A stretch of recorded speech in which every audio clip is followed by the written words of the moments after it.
Many people know there are plenty of edible flowers, but did you know just how many there are? And their uses don't just stop at decorating cakes and treats.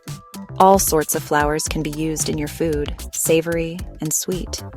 And then there are the medicinal properties that they come with too. Let's have a look at some of the blossoms that can brighten your food both with their color and their health-boosting properties. Who thought that your squash and pumpkin blooms could be delicious? And it's not just that they're good to eat. They're one of the most versatile flowers on our list. They're pretty good raw on salads or as a garnish, but they fry up well too. Stuffed with savory foods like ground beef and stir-fried, quesadillas, tacos, you name it, and they add a mildly sweet flavor to any dish. They are remarkably high in calcium, so save them next time you trim your vines. Everyone knows calendula as a wound and skin treatment, and it's very commonplace to find it in creams and salves. But it's just as good for internal wounds. Calendula is often compared to saffron in taste, but it's a little more bitter. Perfect to use in place of radishes and inside rice dishes, stir-fries, or any savory dish, really. It's also a natural dye, if you really want to stretch its use as much as you can. Citrus blossoms are bitter and strong in flavor, reserving them for garnishes, teas, and in place of more peppery herbs like arugula. It's a mild sedative, so it doubles as a sleep aid and stress reliever. And like their fruits, they're also good for upset stomachs and as a digestive aid. Okay, we all love chives, but we often discard the flowers and forget that they're edible. But they don't taste any different than the rest of the plant does, and they make a great addition to compound butters and pesto. Actually, anything cheesy and savory can do with the oniony, almost garlic-like flavor that chives bring to the table. Every kid out there has chewed on a dandelion stem when they're out playing in the yard. But there are a few more uses than just broadening a child's sense of adventure.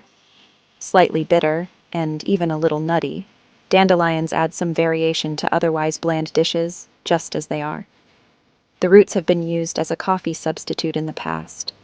The blooms and leaves are added to tea, and the whole plant can be cooked into stews and soups, to give you some of their blood pressure regulating abilities. They also regulate blood sugar levels and are packed full of antioxidants. Hibiscus is reserved for our warm climate viewers. It's a very easy and no-nonsense tree to grow, but they just can't survive the snowy winters. It's not hard to find tea and salves infused with hibiscus, though. That tart, sweet, berry-like taste is delicious, and shouldn't be surprising that it's such a popular addition to tea and desserts. Jellies, jams, Turkish delight, cakes, and preserves. Add a little sugar or honey, and you've got yourself an edible that tastes more like a treat than it does a medicine. It's been hailed as a treatment for blood pressure, cholesterol, and weight management. But it's so dang tasty you'll be having it just because it's delicious. Sunflowers are by far the most versatile flower on our list, both as a medicinal aid and as a food sort. None can even begin to compete with these yellow beauties. Sunflowers are edible from root to flower. The roots, when boiled down and used as compresses, are very effective as an arthritis treatment. The stems are hollowed out and the white powdery innards are made into a gluten-free flour. The petals are used as garnishes in tea and added to warm dishes.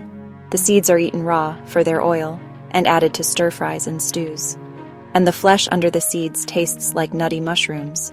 They even have the same texture.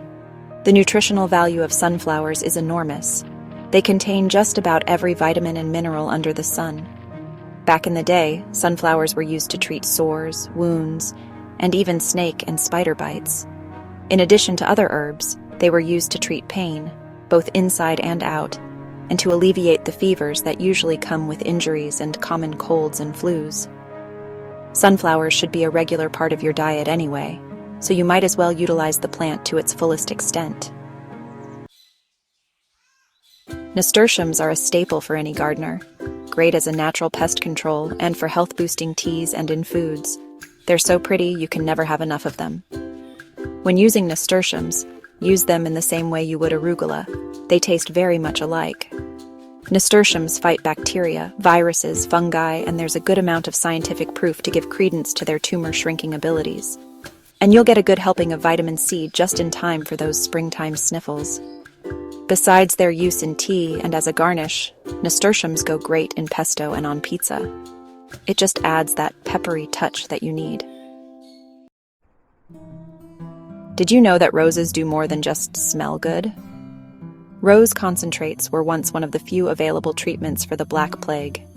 Seriously, it's mind-blowing how much medicinal value roses have. Take a breath. This is going to be a mouthful. Digestion, cramps, anxiety, anti-inflammatory, antimicrobial, skin health, and it's high in antioxidants, vitamin C, and it's a mild aid to the reproductive organs. And there's a lot of places where the sweet, rosy tones can be added to in the kitchen. Jellies, jams, tea, chocolate, cakes, syrups. If it's a sweet treat, rose amplifies it. Lavender and rose are very similar in their uses in sweet dishes, but lavender is a little more versatile because it can be added to meat dishes and coffee-infused food. Lavender is, for the most part, used to treat sleep disturbances, anxiety, and as a general mood stabilizer. We often forget that it's a mild pain reliever and anti-inflammatory aid too. You probably know chrysanthemums by their more common name, mums. They're a very popular addition to Asian cuisine, for hot pots, stews, and to enhance the aroma and boldness of broth. Besides being tasty, it's a medicinal herb that should be a part of every pharmaceutical garden. Chest pain, high blood pressure, headaches, diabetes, and dizziness all benefit from a warm tea made with mums.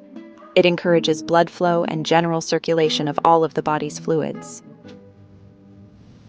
Fennel is rarely used outside of salads and garnishes, but the flowers taste exactly like their leaves do. And it's not used nearly enough in pickling, or as an infusion in oil and vinegars, in our opinion. And you can never get enough fennel in your diet. It's advised for breastfeeding mothers, high blood pressure and blood sugar regulation, skin, heart, anti-inflammatory, anemic support. This list could go on forever. Seriously, fennel is practically a weed already. Utilize it in every way possible. Pansy is another one of those popular decorative pieces on cakes and desserts. You've probably seen a candied version of it on top of a fancy cake at one point or another. But they're so high in antioxidants, vitamins, and minerals that they really should be used in tea, soups, and stews more often instead of just as a cupcake topper that no one eats anyway. And they taste pretty good. That slight sweetness goes especially well with curries. Since we're on the subject of dessert flowers, we can't forget about borage. Borage is a little more versatile than just as a garnish of sweets, since the flowers retain their shape very well. Therefore, they're placed inside cocktails and drinks for a bit of extra flair. It's got a very gentle, cucumber-like taste, so it doesn't overpower what it's paired with. But borage really should be used in teas, tinctures, and used as much as possible. It is a little bit of a powerhouse for medicinal purposes. A mild sedative in large quantities, you can probably make the connection that it's a sleep aid as well as a support for anxiety and depression. It's been proven to help adrenal insufficiency, so borage definitely has a track record for helping hormone imbalances. Fever, coughs, lung health, and kidney function all do well with some borage in the morning. Daylilies are used in high-end restaurants a lot as a stuffed appetizer. They're not exactly a hard flower to grow, so there's no reason your plate shouldn't look decadently fancy, too. They're slightly sweet, in the same way pumpkins and carrots are, but without that overpowering earthy taste. We really like them in spicy curry dishes, when a touch of sweetness is welcome. They don't have to be reserved for warm foods like stir-fries and stews. They are pretty tasty in salads or just as an on-the-go snack. The bulbs last longer than the wilting flower, so we'd advise keeping the blossoms for cooking and the bulbs for raw eating. Daylilies are surprisingly high in protein, even more so than green beans. And they're packed with vitamins and minerals. They're probably known best for their eye support, though. Our list barely scratches the surface of the amount of flowers you can grow to brighten the dinner table and your garden. Sweet, spicy, savory for a sundowner cocktail. There's no end to using blooms to eat, to drink, and to treat. Who says fruits and veggies need to get all the space in your raised beds? Get planting now and get as much out of your space as you possibly can. Until next time, stay healthy and get creative in the kitchen. Cheers.